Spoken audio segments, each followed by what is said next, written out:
Howdy folks. Today we're going to take a look at something a little different. We're going to hop into a match with my Token Satyrs deck. It's a yellow deck splashing some red. See how this works. I built this deck to, I was trying to fight Archer, trying to build a good anti-Archer deck. Ended up with a deck that is decent against Archer, not great, not even good. But a deck I like to play. It's not quite there yet, you know, it's not refined like the scout list. I haven't put nearly the time into it that I did that one.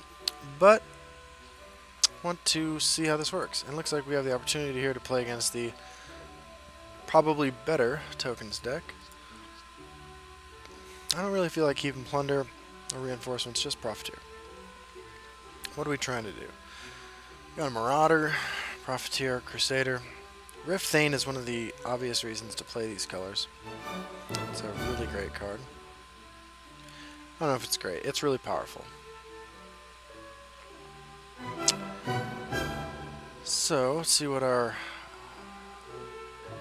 friend here has. Deathless Draugr. Divine Fervor. Well, if I want to go more aggressive, I drop Rift Thane, right? Let's do that.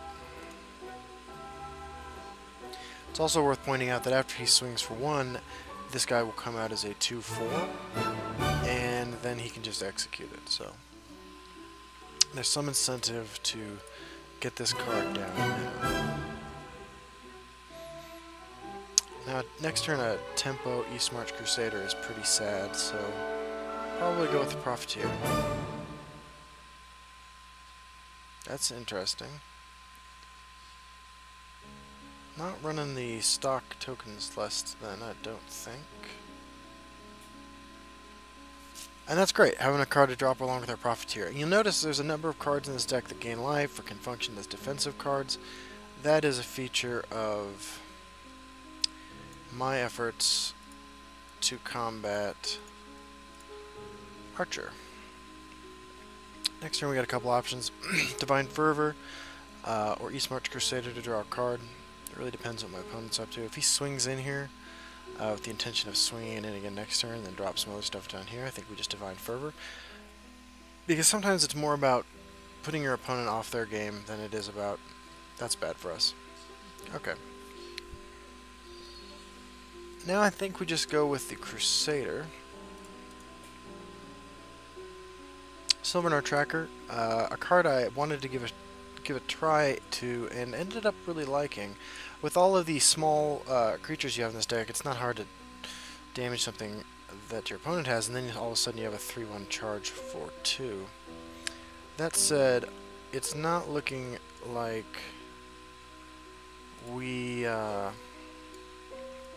going to be able to drop damage on a lot of his creatures, because a lot of his creatures are probably pretty small.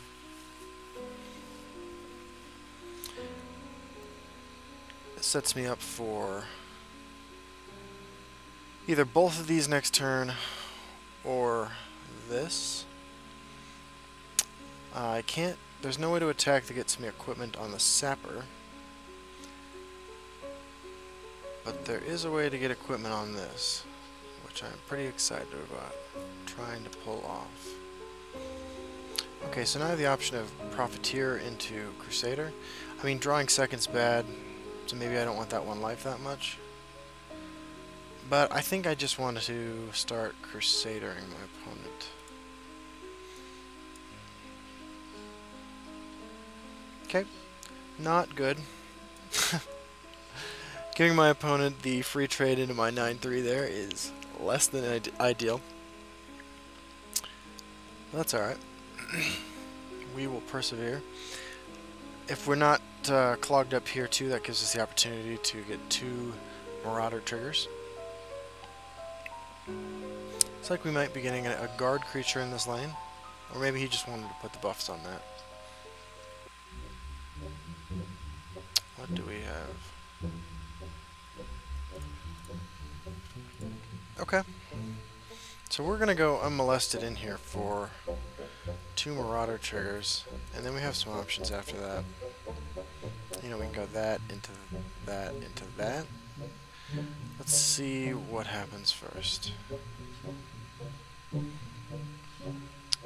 It's pretty exciting. Also note we've gotten really lucky by not triggering any of the opponent's prophecy cards. I kind of want to just draw. I mean, I'm only going to be profitably putting 2 creatures down in this lane. So they will be these 2.